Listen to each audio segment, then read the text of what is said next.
ឃុំក្រាយដួងចិត្តជីវិតខ្ញុំអើយបានជួបអ្នកហើយស្បាយអស់ទុកខាវត្តសាលារៀនស្ពានថ្នល់ពេទ្យផ្សារកៅស៊ូចំការចាចិត្តគេងផ្សងអើយពញាព្រះចៅតាមផ្លូវជីមន់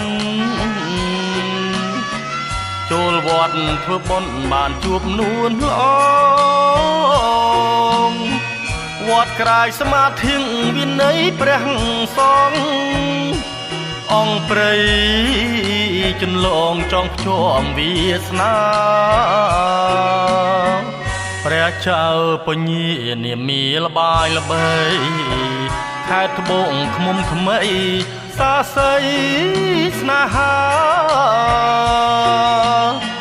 គុំក្រែកខ្ញុំសងគូក្រងព្រេងចាកូនអ្នកចំការកៅស៊ូនួនល្អសូមផ្ញើសំនៀងច្រៀងថ្នមស្នេហាចូលដល់មេបាបកាទូលអង្គគ្រងរៀមសងជាគូសួរប្រាប់ម៉ែផងគុំក្រែកនួនល្អងបងសូមរៀបការ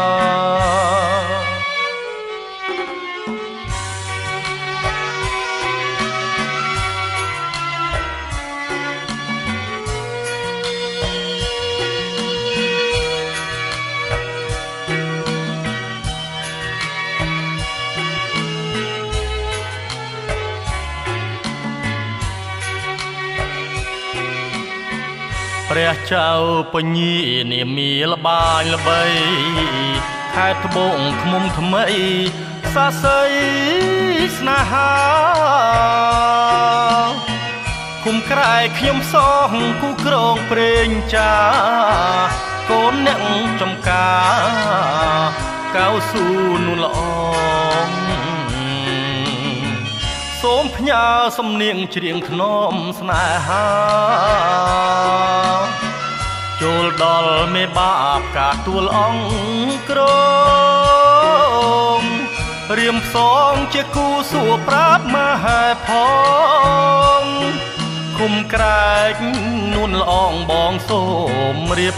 ការ